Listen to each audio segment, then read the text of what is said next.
Bonjour chers amis, bienvenue sur les ondes de Radio Salaz FM, il faut que je fasse attention. Salaz FM dans le cirque de Salazie et aux alentours. Et aujourd'hui, nous sommes donc le dimanche 5 juillet. Bonnes vacances à tout le monde et vous êtes en compagnie de Marcel pour cette émission 3 x 5. Et aujourd'hui, nous allons parler essentiellement de l'évangile qui nous est proposé. Et dans cet évangile, il y a le repos, le fardeau, le joug. Mon fardeau est léger, je suis doux et humble de cœur. Et aujourd'hui, j'ai dans la pensée un beau-frère qui est à nouveau rentré à l'hôpital. Et c'est un excellent travailleur. Mais de travailler beaucoup, il est parvenu à travailler trop. Le corps a du mal à suivre les limites qu'il subit. Et nous aussi, notre corps a aussi peut-être sûrement du mal à encaisser les efforts que nous faisons, parce que quelquefois nous sommes au-delà de nos limites. Nous voulons trop faire, mieux faire, beaucoup faire. Pourquoi ? Vanité des vanités, disait l'Ecclésiaste. Et aujourd'hui, comme par hasard, vous savez que Dieu met dans nos vies des perles de grâce. Aujourd'hui, ce week-end, nous sommes déjà en vacances scolaires. Et l'Évangile nous dit d'accueillir le repos. Il n'y a pas de honte à se reposer. Il n'y a pas de honte non plus à écouter cet extrait, ce chant que nous propose, voilà, ce chant que vous allez découvrir en même temps que moi parce que je n'ai pas encore choisi. Voilà.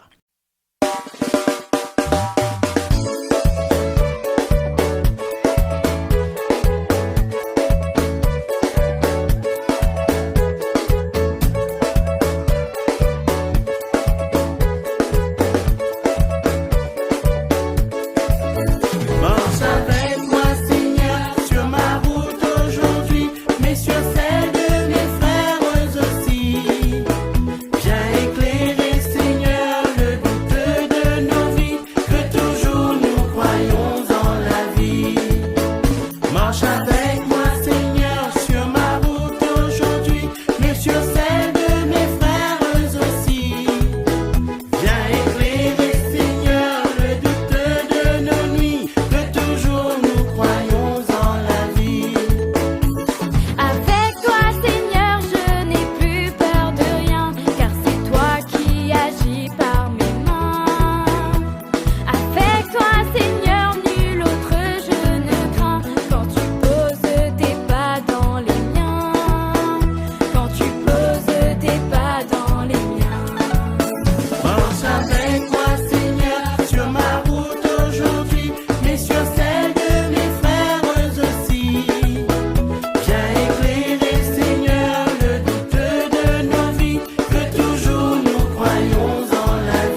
Nous disons donc d'accueillir le repos.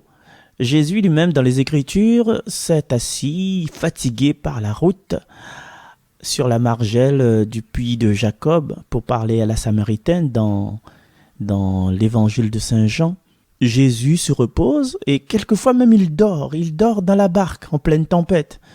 Déjà, quand il y a un cyclone, on a du mal à s'endormir chez nous, on a peur.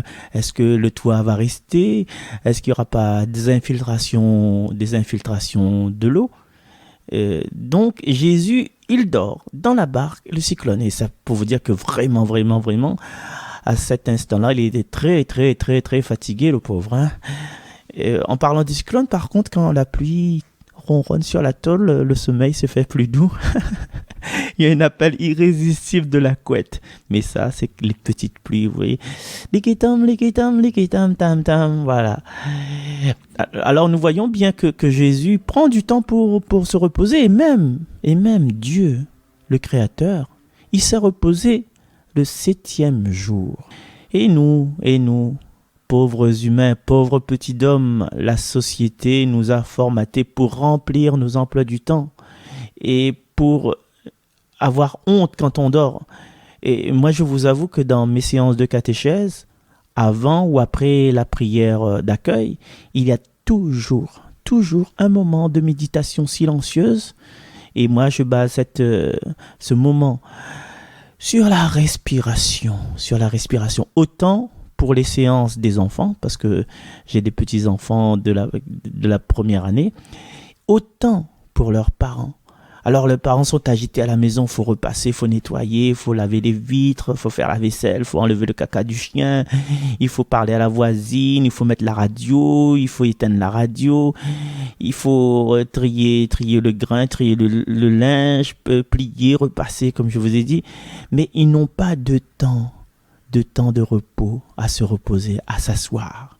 Et aujourd'hui, l'Évangile, encore une fois, nous invite à nous asseoir. On est toujours en train de remplir nos vies avec des choses à faire. Plein de choses remplissent nos vies. Et nos vies, notre existence, deviennent vides de vie. On croit bien faire, mais en fait, on n'avance pas. Et aujourd'hui, et chaque dimanche, allons prendre cette décision de laisser notre lit tel que c'est pas la peine de retirer les draps, de faire ceci, faire cela. Laissons notre parquet tel que c'est pas la peine de brancher l'aspirateur ou de prendre le balai de branle, le balai de nique. C'est ça ne nous tuera pas. Et arrêtons de nous tracasser pour réfléchir à ce que l'on va manger ce midi, parce que ça, aïe, dans la tête des mamans surtout, c'est un tracas. Qu'est-ce que ce midi on va manger ce dimanche? Que les mères de famille ne se tracassent pas. Alors pourquoi elles se tracassent? C'est pour faire plaisir aux enfants. Que va penser notre fils aîné? Qu'il prépare le repas lui-même. Que va dire votre compagnon? Croyez-moi, expliquez-lui que toute cette semaine, vous avez tant donné et que aujourd'hui vous êtes fatigué. La fatigue, ça, on ne peut rien. Alors si on se met toujours à donner, quand est-ce qu'on va être en position de recevoir? Et quelquefois, quand on est en position de recevoir, on est tellement fatigué qu'on ne peut plus avoir cette saveur de recevoir. Alors, si vous êtes d'accord, ici à La Réunion, officiellement, à partir de ce week-end, nous sommes en vacances scolaires. Et que ce soit des vacances pour tout le monde. Comme il est écrit également dans l'évangile de Saint Jean, dans l'épisode de Marthe et Marie, quand Jésus était en train de parler, et puis Marthe disait « le Seigneur, elle ne fait rien. Moi, je suis en train de me démener à la cuisine pour préparer le repas. Elle est là, elle t'écoute. » Arrêtons de nous agiter. Pourquoi Marthe voulait s'agiter? C'est pour être bien aux yeux des autres. Tu vois? Que dira ma famille si elle débarque à la maison et qu'elle voit que rien n'est nettoyé, que la vaisselle étant tassée dans l'évier, que les chaussettes et les caleçons de monsieur traînent sur le parquet, qu'est-ce qu'elle va penser de nous? Qu'importe. Si elle trouve que c'est pas bon, qu'elle fasse la vaisselle, qu'elle nettoie la maison. Voilà, c'est le repos. Aujourd'hui, c'est le jour du repos, le jour sacré du Seigneur.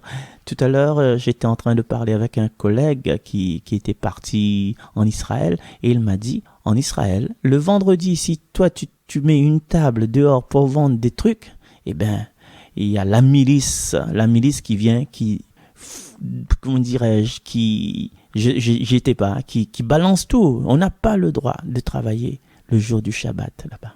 Alors, on travaille, on parle. On va s'écouter une petite musique, un petit chant, et puis je reviens vers vous. Vous qui ployez sous le fardeau, vous qui cherchez le vrai repos, ne craignez pas pour votre corps, ne craignez pas devant la mort. Levez les yeux vers le Seigneur, criez vers lui sans perdre cœur. Vous qui tombez sur le chemin, le cœur blessé par les chagrins, ne craignez pas pour votre corps, ne craignez pas devant la mort. Levez les yeux vers le Seigneur, criez vers lui sans perdre cœur. Vous qui pleurez dans vos prisons, vous qui fuyez votre maison, ne craignez pas pour votre corps, ne craignez pas devant la mort. Levez les yeux vers le Seigneur, criez vers lui sans perdre cœur. Vous que la haine a déchiré, vous que les hommes ont crucifié, ne craignez pas pour votre corps, ne craignez pas devant la mort. Levez les yeux vers le Seigneur, criez vers lui sans perdre cœur. Jésus, Jésus, Jésus, Jésus, Jésus, Jésus,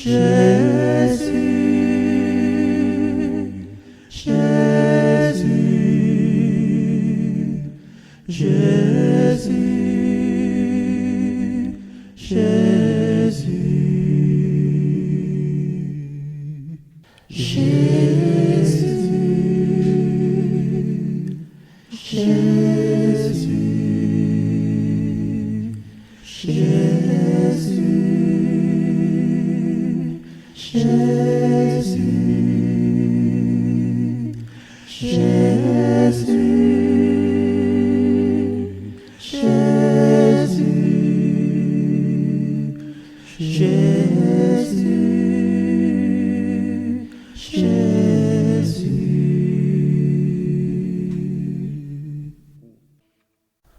Wow.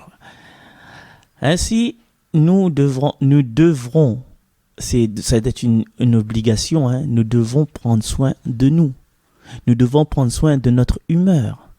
Et comme Jésus le dit, prenons soin de notre cœur, doux et humble de cœur. Prenons soin de notre âme. Faisons le plein d'énergie à la source de l'Eucharistie, à la source de la parole.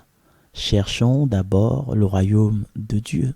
Et si tu es en accord avec ce Seigneur extérieur ou ce Seigneur intérieur, eh bien, lui, il te propose de goûter à ce repos, à cette tranquillité. Vous savez, sur les tombes, l'épitaphe, il est écrit « Ici repose ». Ici repose. On est RIP, je sais pas, repose en paix.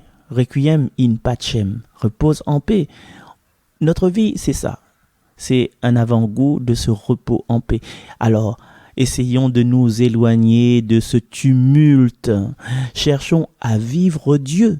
Vivre Dieu. Mettez ça entre guillemets. Vivre Dieu dans les silences des bois ou des bois de la forêt ou dans les murmures des vagues qui viennent danser à côté des galets ou encore, comme Jésus le fait, dans le silence du désert. Et nous pouvons aussi en profiter, justement, de chercher une retraite isolée, comme ça, ou en communauté.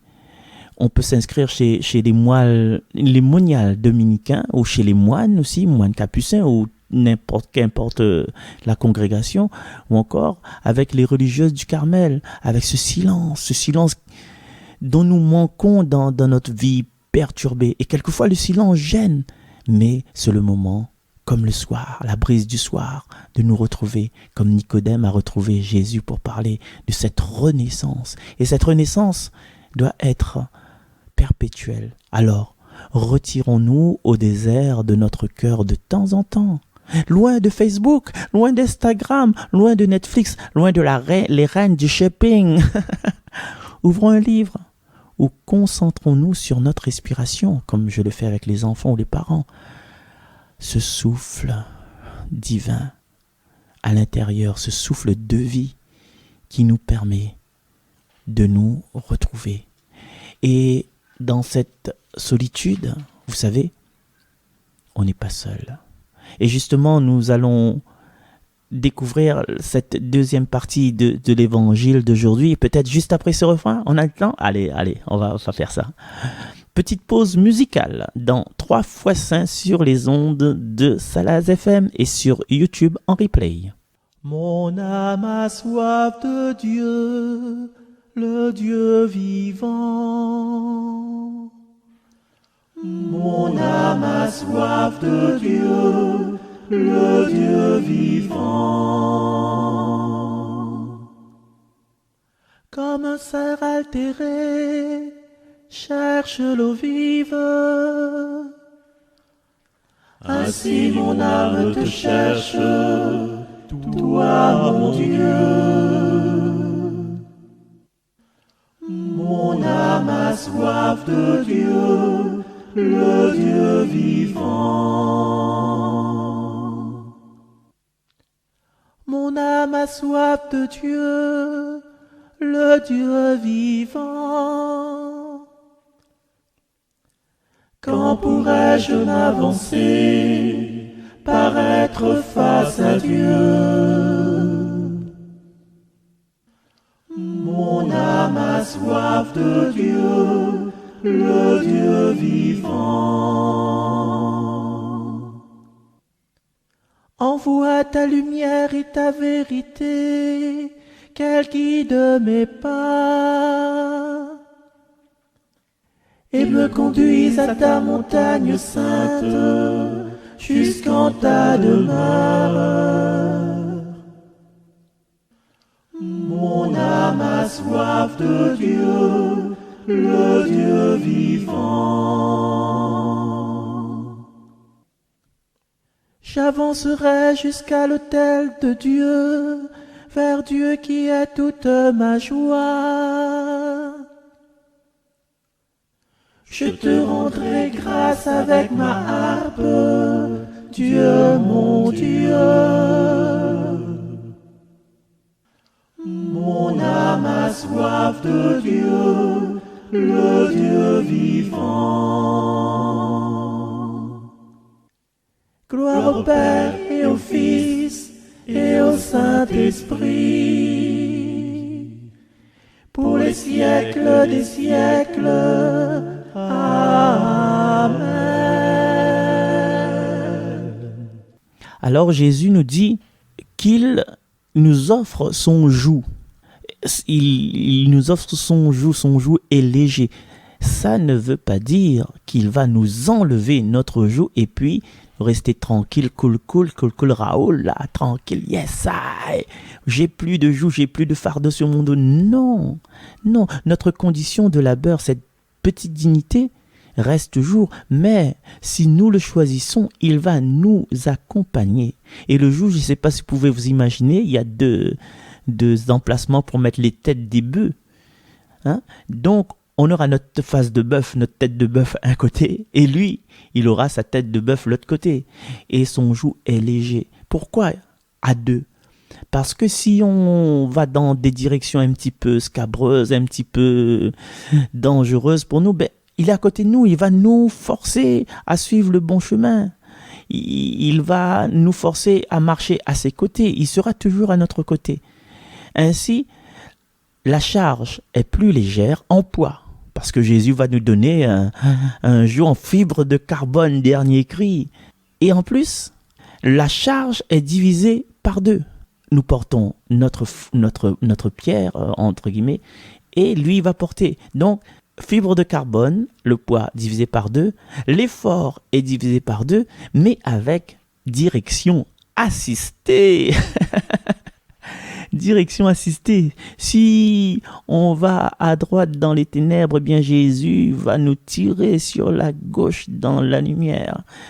Et bien des fois, dans nos vies, l'amour de Dieu se manifeste par l'intervention inattendue d'un envoyé, ou encore d'une phrase, d'un passage, d'une page de publicité, d'une chanson qu'on entend à la radio, ou bien d'une émission sur YouTube, par exemple.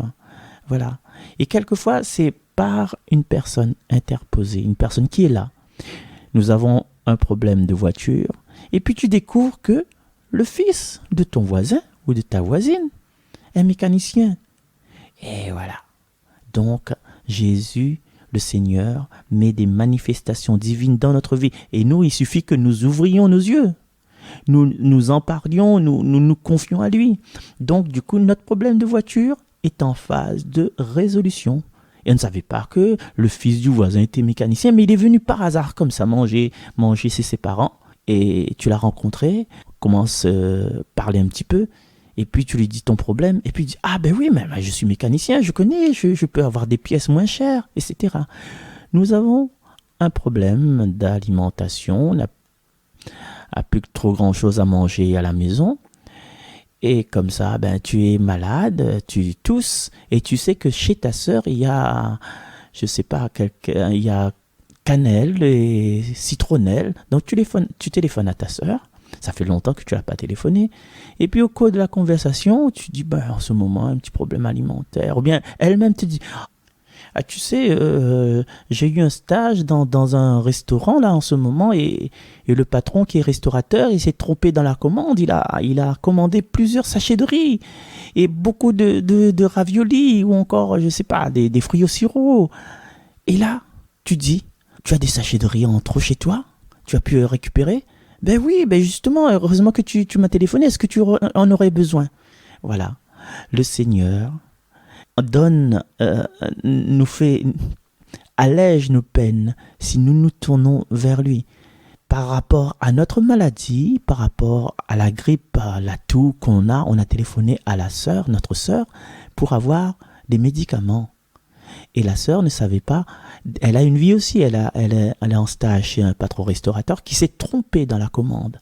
Là, le patron restaurateur lui a refilé des sachets de riz, de raviolis, de tout ce qu'on peut manger. Mais toi, tu as des problèmes en ce moment.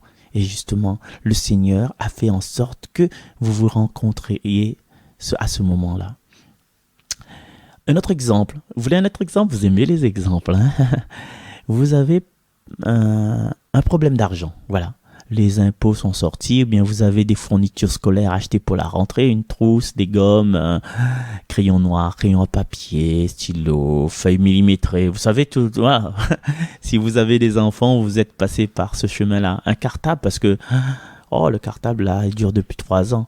Et vous n'avez pas d'argent. Pourquoi vous n'avez pas d'argent? Justement parce que vous avez mis votre argent dans la réparation de la voiture pour vous permettre de travailler, mais la paye n'est pas encore arrivée. Et puis vous avez gardé un petit peu de monnaie de côté pour acheter du riz ou des raviolis. Voilà.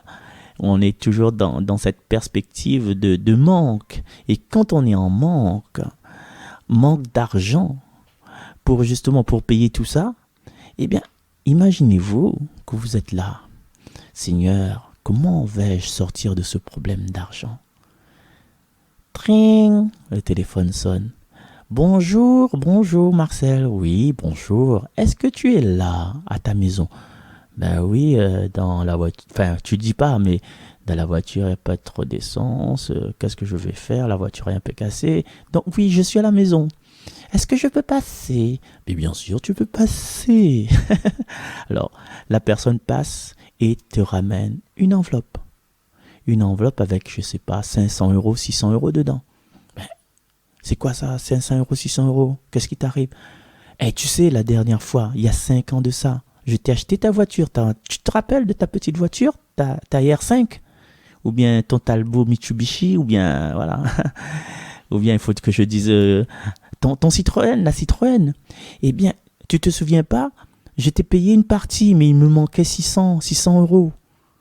Et je t'avais dit que je te donnerais plus tard. Et aujourd'hui, ben, comme j'ai les 600 euros, je suis venu te rembourser la partie que je dois, la somme restante. Mais tu as oublié? Ben oui, j'ai oublié. Mais moi, je t'ai pas oublié. Et voilà, le Seigneur fait des merveilles pour nous. Mais si le Seigneur fait des merveilles pour nous, c'est que nous ne faisons pas les choses tout seuls en super-héros. Chaque projet de nos vies professionnelles, pour avoir un travail, pour avoir un stage, nos vies sentimentales, pour trouver l'être aimé, nos vies familiales, nos soucis avec les enfants, notre vie de santé, voilà, nos penchants un petit peu aussi pour nos problèmes, des compensations des compensations dans notre vie. Eh bien, confions tout cela au Seigneur. Peut-être qu'il ne va pas nous donner ce que l'on attend, hein? Le petit gentil pharmacien qui vient d'arriver, ses yeux noisettes là, oh là là, il est trop chou, trop chou. Ah, j'aimerais qu'il me propose un verre. Mais non, il va pas te proposer un verre. Non, il se peut que il va pas nous donner ce qu'on attend, mais il va nous donner ce qu'il y a de bon pour nous. Il va nous donner le fils du voisin qui est mécanicien, par exemple. Voilà, c'est avec le fils de mécanicien qu'on va pouvoir bâtir une vie, même si c'était pas le gentil pharmacien aux yeux noisettes. Aussi, ce que je vous propose tout à l'heure après cette émission, ou bien un moment dans cette journée, avant de manger, ou bien à la sieste, ou bien ce soir avant de vous endormir, ou durant cette semaine, prenons un temps de repos pour confier à Dieu nos attentes et laissons le faire sa volonté. Et bien sûr, avec notre aide, le fameux joug léger, on le porte à deux. Pas lui tout seul, pas nous tout seul. Donc il faudra que nous allions à sa rencontre. Il faut que nous cherchions dans notre emploi du temps un moment où on se dit, voilà, Seigneur, je vais me reposer en toi. C'est que je vous propose dans ce moment de silence que vous allez planifier dans votre agenda. C'est d'être face à face avec le Seigneur.